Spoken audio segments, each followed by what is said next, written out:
안녕하십니까, 차하산입니다. 저는 법관을 퇴직하고 로펌에 근무한 지 어느덧 10년 가까이 세월이 흘렀습니다. 로펌이라는 회사는 우리가 보면 아주 특별한 회사인 것 같습니다. 로펌은 특별한 자산이 없습니다. 부동산도 없고 기계 설비도 없습니다. 사람이 모여서 일하고 사람이 흩어지면 사라지는 그런 특수한 회사입니다. 미국에서는 이런 이야기를 하고 있습니다. 오늘 퇴근한 변호사들이 내일 출근한다는 보장이 하나도 없다는 이런 우스갯소리를 하고 있습니다. 그런데 로펌에 대하여 사무의법칙이라는 법칙이 있다고 합니다. 로펌이 망하는 원인이 있다는 것입니다. 첫 번째 사무의법칙은 무엇일까요? 로펌의 큰 고객이 3명의 고객이 로펌을 떠나면은 그 로펌은 쇠퇴하여서 망하게 된다는 것입니다. 로펌의 고객이 떠나는 이유는 여러 가지가 있겠습니다만 결국 그 로펌에서 고객의 수요를 충족하지 못할 때 떠나는 것이 아닌가 생각을 합니다. 이렇게 되면은 결국은 로펌은 수익을 창출할 수가 없기 때문에 쇠퇴의 길로 가게 됩니다.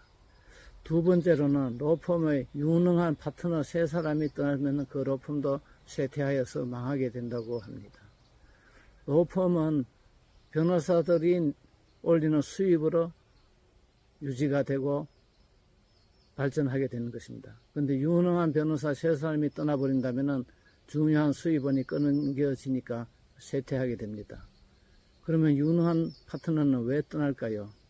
결국 자기들의 노력에 비해서 그 로펌에서 주는 대가가 적다고 느끼면 떠나게 되지 않을까요? 로펌의 변호사는 언제든지 떠날 준비를 하고 있다고 해도 과언이 아닐 정도로 여기에 대해서 민감하다고 합니다. 그래서 이 유능한 파트너를 어떻게든 오랫동안 붙잡아 두기 위해서 많은 로펌의 경영자들이 머리를 싸매고 연구를 하고 또 궁리를 한다고 합니다.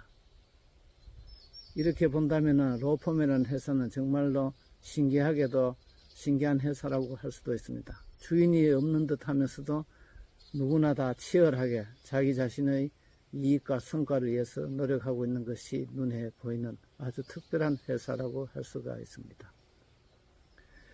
우리가 개인 기업을 본다면 기업은 수익을 얻다가 수익이 마이너스가 되면 결국은 망하게 됩니다.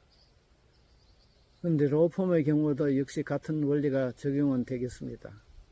변호사 사무실을 개인이 운영을 하다가 그만둘 때를 보면은 기존에 있던 사건을 처리를 해야 되기 때문에 상당한 기간 비용을 지출하면서 사무실을 유지를 해야 합니다. 그래서 변호사들은 대부분 폐업을 할 때 상당한 지출을 미리 생각을 해야 합니다. 아주 운이 좋아서 자기 사무실을 맡아서 해줄 후배 변호사를 만난다면 인수인계를 해주고 마음 가볍게 떠날 수가 있습니다만 그렇지 못한다면 1년 내지 1년 6개월 정도 비용만 사용하면서 사무실을 유지해야 하는 불편을 감수해야 합니다.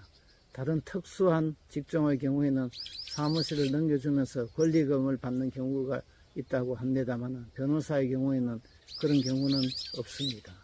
이것이 변호사가 폐업을 할 때 겪는 가장 큰 애로사항이라고 할 수가 있습니다. 이렇게 본다면 눈에 보이는 화려한 변호사의 직업도 이면에는 이와 같은 어려움에 있다 하는 것을 알 수가 있습니다. 감사합니다.